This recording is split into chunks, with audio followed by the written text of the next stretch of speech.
সুপ্রিয় দর্শক, আসসালামু আলাইকুম। সবাইকে স্বাগতম জানাচ্ছি আজকের গুরুত্বপূর্ণ সংবাদে। প্রথমেই জানিয়ে দিচ্ছি সংবাদ শিরোনাম।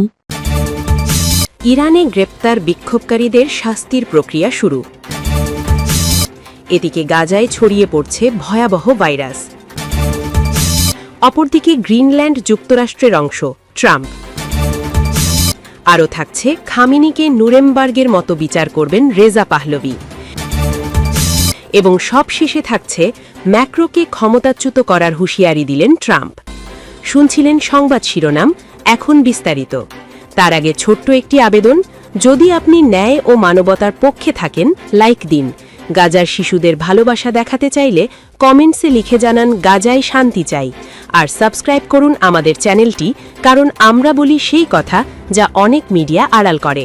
এখন চলুন বিস্তারিত দেখা যাক। ইরানে গ্রেপ্তার বিক্ষোভকারীদের শাস্তির প্রক্রিয়া শুরু। ইরান জুড়ে সাম্প্রতিক সরকার বিরোধী বিক্ষোভে গ্রেপ্তার দাঙ্গাকারীদের বিরুদ্ধে কঠোর হুঁশিয়ারি দিয়েছে দেশটির শীর্ষ কর্তৃপক্ষ। একই সঙ্গে দেশ জুড়ে ইন্টারনেট বন্ধ রাখা হয়েছে। সোমবার ১৯ জানুয়ারি সামাজিক যোগাযোগ মাধ্যম এক্সে দেওয়া এক পোস্টে ইরানের বিচার বিভাগের প্রধান গোলাম হোসেইনি মোহসেনি এজেই বিষয়টি নিশ্চিত করেছেন। তিনি লেখেন, সাম্প্রতিক পরিস্থিতি নিয়ে বিচার বিভাগের মূল কাজ এখনই শুরু হয়েছে। যিনি দয়া পাওয়ার যোগ্য নন তাকে অযথা ছাড় দেওয়া হলে তা ন্যায়ের পরিপন্থী হবে। তার এই মন্তব্য এমন সময়ে এলো যখন রোববার অল্প সময়ের জন্য আংশিকভাবে ইন্টারনেট চালু হয় এবং পরে তা অধিকাংশ মানুষের জন্য পুরোপুরি বন্ধ করা হয়। এজেই সম্প্রতি প্রেসিডেন্ট মাসুদ পেজেশকিয়ান এবং সংসদের স্পিকার মোহাম্মদ বাকের গালিবাফের সঙ্গে বৈঠক করেন। বৈঠক শেষে রাষ্ট্রীয় গণমাধ্যমে প্রকাশিত এক যৌথ বিবৃতিতে তিন নেতা জানান, তথাকথিত খুনি ও সন্ত্রাসী উস্কানিদাতাদের বিরুদ্ধে কঠোর ব্যবস্থা নেওয়া হবে। তবে যারা বিদেশি শক্তির প্ররোচনায় ভুলবশত বিক্ষোভে অংশ নিয়েছে তারা কর্তৃপক্ষের পক্ষ থেকে ইসলামী সহানুভূতি পেতে পারে। ইরানি কর্তৃপক্ষ বরাবরের মতোই এই বিক্ষোভের পেছনে যুক্তরাষ্ট্র ও ইসরায়েলের হাত রয়েছে বলে অভিযোগ করেছে। দেশটির দাবি, তারা বিক্ষোভকারীদের অর্থ ও অস্ত্র সরবরাহ করেছে। এরই মধ্যে শনিবার ইরানের সর্বোচ্চ নেতা আয়াতুল্লাহ আলী খামেনি জানিয়েছেন, সাম্প্রতিক বিক্ষোভে কয়েক হাজার মানুষ নিহত হয়েছেন। তবে এসব হত্যাকাণ্ড রাষ্ট্রীয় বাহিনীর নয়, বরং বিদেশি শক্তির সঙ্গে সংশ্লিষ্ট এজেন্টদের কাজ। গত ২৮ ডিসেম্বর তেহরানের ডাউনটাউন এলাকায় দোকানদারদের আন্দোলন থেকে শুরু হওয়া এই বিক্ষোভে এখনও পর্যন্ত ১০,০০০-এরও বেশি মানুষ গ্রেপ্তার বা আটক হয়েছে বলে ধারণা করা হচ্ছে। সরকার প্রতিদিনই নতুন গ্রেপ্তারের ঘোষণা দিচ্ছে। এদিকে গাজায় ছড়িয়ে পড়ছে ভয়াবহ ভাইরাস। যুদ্ধবিধ্বস্ত গাজা উপত্যকায় এক নতুন বিপর্যয় হিসেবে দেখা দিয়েছে দ্রুত ছড়িয়ে পড়া একটি রহস্যময় এবং ভয়াবহ শ্বাসতন্ত্রের ভাইরাস। এই ভাইরাসের সংক্রমণে ইতিমধ্যে কয়েকজনের প্রাণহানি ঘটেছে এবং গাজার নাজুক স্বাস্থ্য ব্যবস্থা পুরোপুরি ভেঙে পড়ার উপক্রম হয়েছে। খবর টিআরটি ওয়ার্ল্ডের। গাজা সিটির আল শিফা মেডিকেল কমপ্লেক্সের পরিচালক মোহাম্মদ আবু সালমিয়া জানিয়েছেন, বিশেষ করে শিশু, বয়স্ক এবং যারা দীর্ঘমেয়াদী রোগে ভুগছেন তারা এই ভাইরাসের কারণে সবচেয়ে বেশি প্রাণ ঝুঁকিতে রয়েছেন। স্বাস্থ্য অফিসারদের ধারণা, ভাইরাসটি ইনফ্লুয়েঞ্জা বা করোনা ভাইরাসের কোনো একটি ধরন হতে পারে। অপুষ্টি, দীর্ঘদিনের মানসিক স্ট্রেস এবং প্রয়োজনীয় টিকাদানের অভাবে সব বয়সের মানুষের মধ্যে সংক্রমণের হার উদ্বেগজনকভাবে বাড়ছে। আক্রান্ত রোগীদের মধ্যে দীর্ঘ সময় ধরে তীব্র জ্বর, শরীর ব্যথা, মাথা ব্যথা এবং বমির মতো উপসর্গ দেখা দিচ্ছে। অনেক ক্ষেত্রে এই সংক্রমণ দ্রুত নিউমোনিয়ায় রূপ নিচ্ছে। শীতের প্রকোপ, স্যাঁতসেঁতে ইমিশে এবং তাঁবুতে গাদাগাদি করে বসবাসকারী বাস্তুচ্যুত পরিবারদের জন্য এই পরিস্থিতি আরও ভয়াবহ হয়ে উঠেছে। এদিকে গাজার হাসপাতালগুলিতে অ্যান্টিবায়োটিক, ক্যান্সারের ওষুধ এবং কিডনি ডায়ালাইসিসের মতো জরুরি চিকিৎসা সরঞ্জামের তীব্র সংকট দেখা দিয়েছে। আবু সালমিয়া অভিযোগ করেন যে ইসরায়েল গাজায় প্রয়োজনীয় ওষুধ এবং জীবন রক্ষাকারী সরঞ্জাম প্রবেশে বাধা দিচ্ছে। তিনি দাবি করেন, অত্যাবশ্যকীয় চিকিৎসা সামগ্রী আটকে দেওয়া হলেও বাজারে অনেক অপ্রয়োজনীয় পণ্য ঢুকতে দেওয়া হচ্ছে। ফিলিস্তিনি স্বাস্থ্য কর্তৃপক্ষের তথ্য অনুযায়ী যুদ্ধবিরতির কথা থাকলেও থেমে নেই ইসরায়েলি আক্রমণ, যার ফলে প্রতিনিয়ত আহত ও নিহতের সংখ্যা বাড়ছে।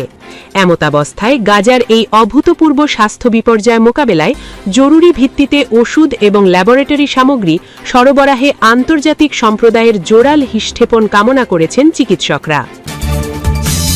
অপরদিকে গ্রিনল্যান্ড যুক্তরাষ্ট্রের অংশ। ট্রাম্প। মার্কিন প্রেসিডেন্ট ডোনাল্ড ট্রাম্প সামাজিক যোগাযোগ মাধ্যম ট্রুথে তার নিজের অ্যাকাউন্টে গ্রিনল্যান্ড নিজেদের অঞ্চল দাবি করে একটি ছবি পোস্ট করেছেন।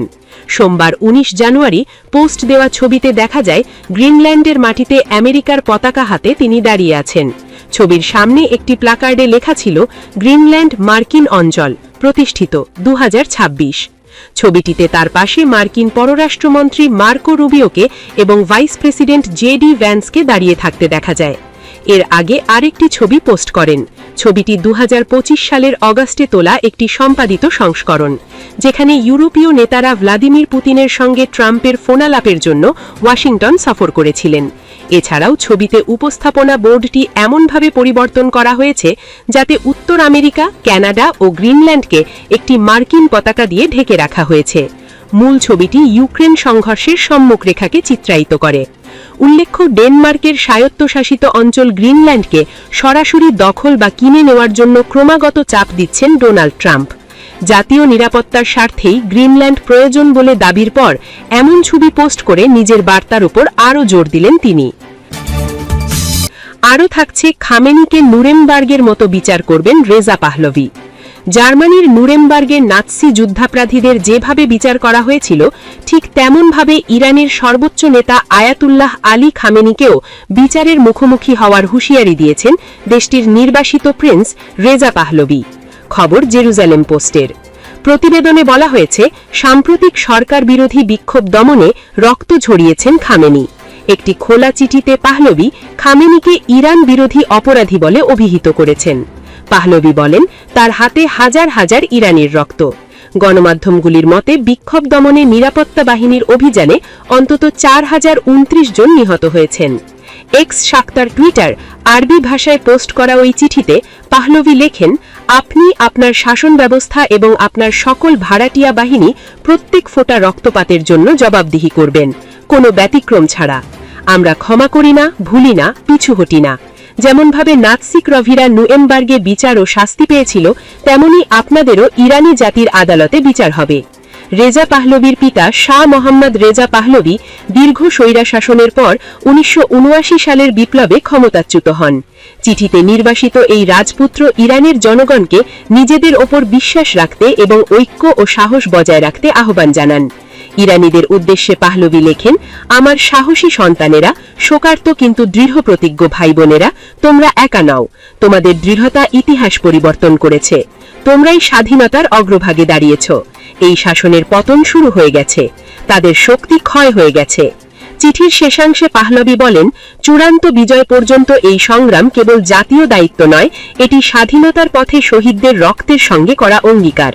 সেই দিন খুব দূরে নয় যখন আমরা একসাথে ইরান পুনরুদ্ধারের উৎসব জাপাব। এবং শেষে থাকছে, ম্যাক্রোকে ক্ষমতাচ্যুত করার হুঁশিয়ারি দিলেন ট্রাম্প। ফিলিস্তিনের গাজায় প্রস্তাবিত শান্তি পরিষদে যোগ দিতে না চাওয়ায় ফ্রান্সের প্রেসিডেন্ট ইমানুয়েল ম্যাক্রোর ওপর ক্ষেপে গেছেন ডোনাল্ড ট্রাম্প। ফরাসি প্রেসিডেন্টকে কড়া ভাষায় আক্রমণ করে দেশের ওয়াইন ও শ্যাম্পেনের উপর ২০০% শুল্ক আরোপের হুমকি দিয়েছেন মার্কিন প্রেসিডেন্ট। মঙ্গলবার ২০ জানুয়ারি মার্কিন যুক্তরাষ্ট্রের মায়ামিতে এক সাংবাদিকের প্রশ্নে ট্রাম্প বলেন, ফ্রান্সের প্রেসিডেন্ট ইমানুয়েল ম্যাক্রোর আন্তর্জাতিক প্রভাব প্রায় শেষের পথে এবং খুব শীঘ্রই তিনি ক্ষমতা থেকে সরে যাবেন। ট্রাম্প ক্ষমতাচ্যুত হুঁশিয়ারি দিয়ে বলেন, কেউই তাকে চায় না, কারণ তিনি খুব শীঘ্রই অফিস ছাড়ছেন।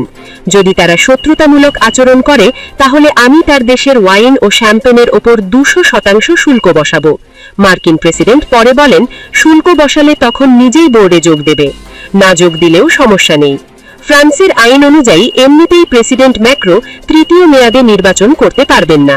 তার ৫ বছরের মেয়াদ শেষ হবে ২০২৭ সালের মে মাসে। তবে ট্রাম্প ক্ষমতাচ্যুত বলে আসলে কি বুঝিয়েছেন তা বিস্তারিত জানানো হয়নি। জাতিসংঘ নিরাপত্তা পরিষদের অনুমোদিত বোর্ড অফ পিস গত বছর নভেম্বরে গঠিত হয়েছে। এর উদ্দেশ্য ইসরায়েল হামাস যুদ্ধবিরতি পর্যবেক্ষণ করা। এই বোর্ডে যোগ দেওয়ার জন্য বিশ্বের বিভিন্ন নেতাকে আমন্ত্রণ জানানো হয়েছে।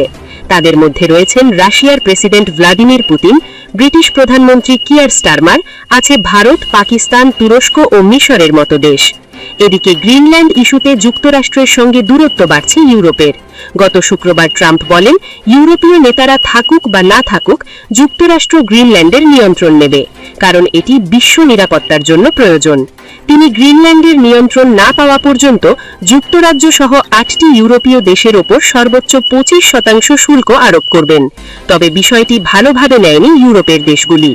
ট্রাম্পের এসব কড়া হুমকির জবাবে ইউরোপীয় দেশগুলি যুক্তরাষ্ট্রের বিরুদ্ধে পাল্টা শুল্ক ও বিস্তৃত অর্থনৈতিক প্রতিশোধাত্মক ব্যবস্থা নেওয়ার কথা বিবেচনা করছে। তবে ট্রাম্পের কড়া ক্ষমতাচ্যুত কথায় জবাব দেননি ম্যাক্রো।